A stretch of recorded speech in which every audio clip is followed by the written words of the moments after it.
Νιώθω λίγο σαν είδος υποεξαφάνιση, καρέτα. Η γυναίκα του ψηφοδελτίου, ναι, είναι μεγάλη η μοναξιά του να είσαι μια γυναίκα ανάμεσα σε αξιολογότατους συναδέλφους του παλέποτε ισχυρού φύλου.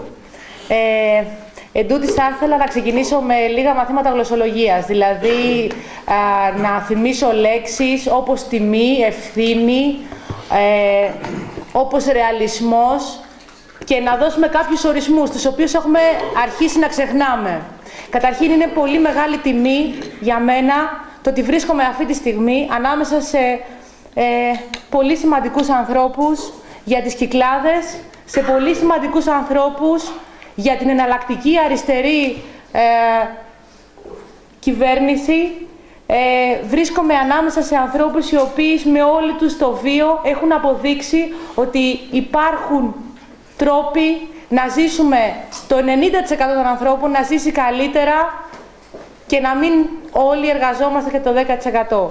Επίσης, είναι εξαιρετικά μεγάλη ευθύνη σε αυτή την ιστορική ώρα για τη χώρα. Είναι τεράστια ευθύνη του να νιώθεις ότι τα βλέμματα, η ελπίδα των Ελλήνων αλλά και των Ευρωπαίων είναι στραμμένα πάνω μας. Και λέω των Ευρωπαίων γιατί πραγματικά μηνύματα αλληλεγγύης από ενώσεις, συλλόγους, εργαζόμενους σε όλη την Ευρωπαϊκή Ένωση, από χώρες όπως η Ιρλανδία με το Sinn Féin, όπως το Podemos στην Ισπανία, όπως η Πορτογαλική Αριστερά, πιστεύουν σε εμάς, θεωρούν ότι εμείς μπορούμε να είμαστε η σπίθα που θα αλλάξει τους ευρωπαϊκούς συσχετισμούς και πραγματικά θα μπει ένα τέλος σε αυτή την λέλαπα της λιτότητας που ο νεοφιλελευθερισμός από την εποχή της Θάτσερ μέχρι σήμερα έχει επιβάλει στους ευρωπαϊκούς λαούς.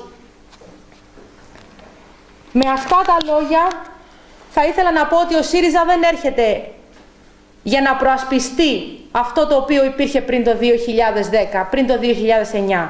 Έρχεται να συγκρουστεί μαζί του, γιατί είναι αυτό που μας έφερε σε αυτό το σημείο.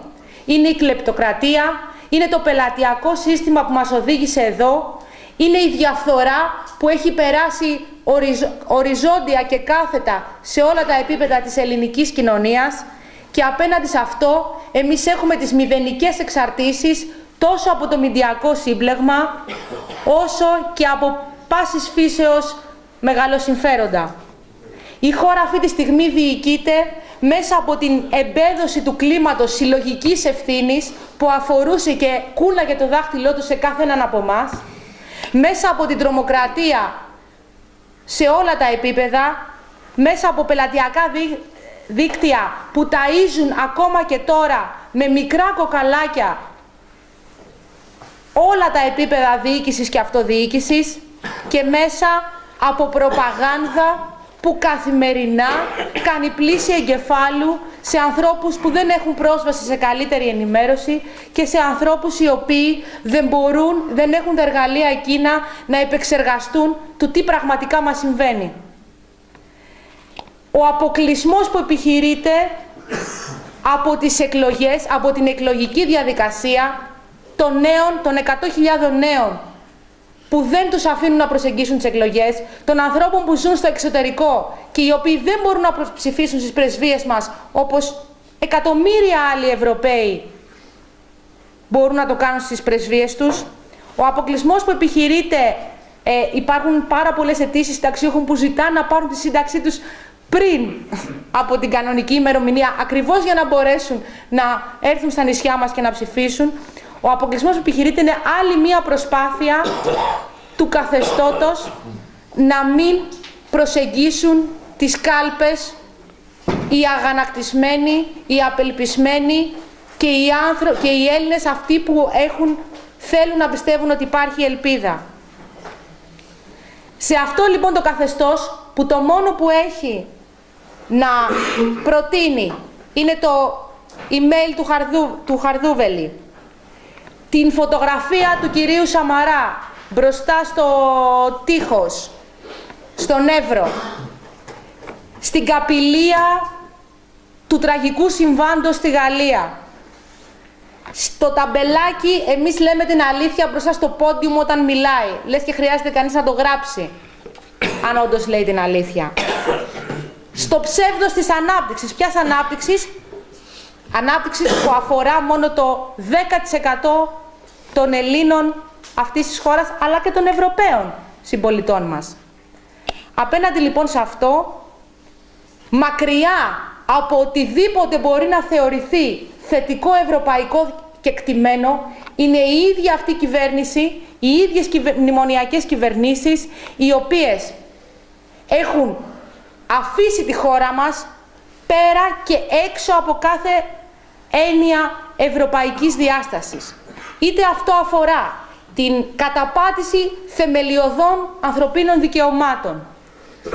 Δεκάδες εκθέσεις ακαδημαϊκές, επιστημονικές, λένε ότι η Ελλάδα αυτή τη στιγμή παραβιάζει σωρία ανθρωπίνων δικαιωμάτων, τόσο στον τομέα της παιδείας, της σύντησης, της πρόληψης για τους ανθρώπους οι οποίοι βρίσκονται στο περιθώριο, όπως είναι οι ψυχικά νοσούντες, όπως είναι οι άνθρωποι οι οποίοι ζουν κάτω από το όριο της φτώχειας, σχεδόν 3 εκατομμύρια Έλληνες. Επίσης, είμαστε η μόνη χώρα που δεν έχει ορίσει όριο για το τι σημαίνει να είστε φτωχός.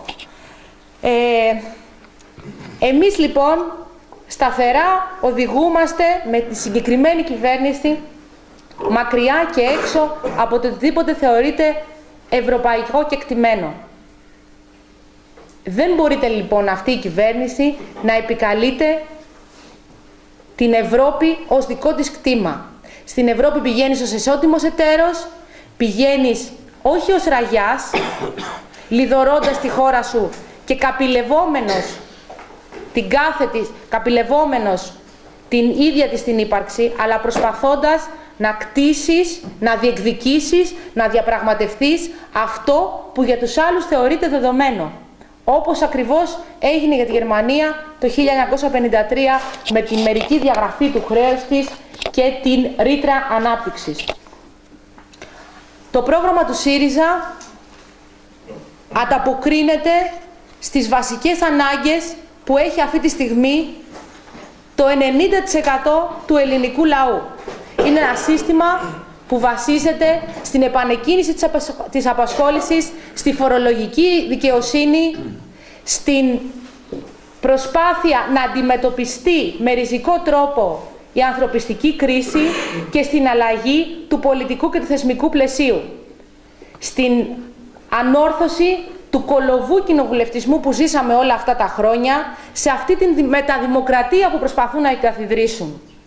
Αυτό λοιπόν το πρόγραμμα, που είναι διαμορφωμένο μέσα από τις δικές μας ανάγκες, μέσα από τις ανάγκες ανθρώπων που δουλεύουν, που αναπνέουν και ζουν μέσα στην κοινωνία και όχι φορεμένο από τα διευθυντήρια της Ευρωπαϊκής Ένωσης, των παρόντων συσχετισμών στην Ευρωπαϊκή Ένωση και των νεοφιλελεύθερων πολιτικών που ακολουθήθηκαν. Αυτό λοιπόν το πρόγραμμα καλούμε όλους να το στηρίξουν, να το μεταδώσουν από σπίτι σε σπίτι, από χωριό σε χωριό και να προσπαθήσουμε να είμαστε αυτοί που θα κτίσουμε τη χώρα μας, που θα κάνουμε τα παιδιά μας να γυρίσουν, να αξιοποιήσουμε τους νέους μας επιστήμονες, να προσπαθήσουμε να ξαναφέρουμε αυτό που είπε ο σύντροφος ο Νίκος ο Μανιός, το χαμόγελο και την ελπίδα στους νέους, στους ηλικιωμένους που τους έχουν παγιδεύσει σε ένα ατέρμονο εκβιασμό, σε ένα ατέρμονο δίλημμα. Τι θα γίνει αύριο το πρωί αν θα έχω τα 300 ή τα 400 ευρώ της σύνταξής μου. Σε αυτές τις εκλογές την ατζέντα τη βάζουμε εμείς. Τη βάζει το 90% του ελληνικού λαού. Το βάζει η πλειονότητα των ευρωπαϊκών λαών. Εμείς είμαστε η σπίθα που θα ανάψει τη φωτιά και θα αλλάξει τους συσχετισμούς στην Ευρωπαϊκή Ένωση.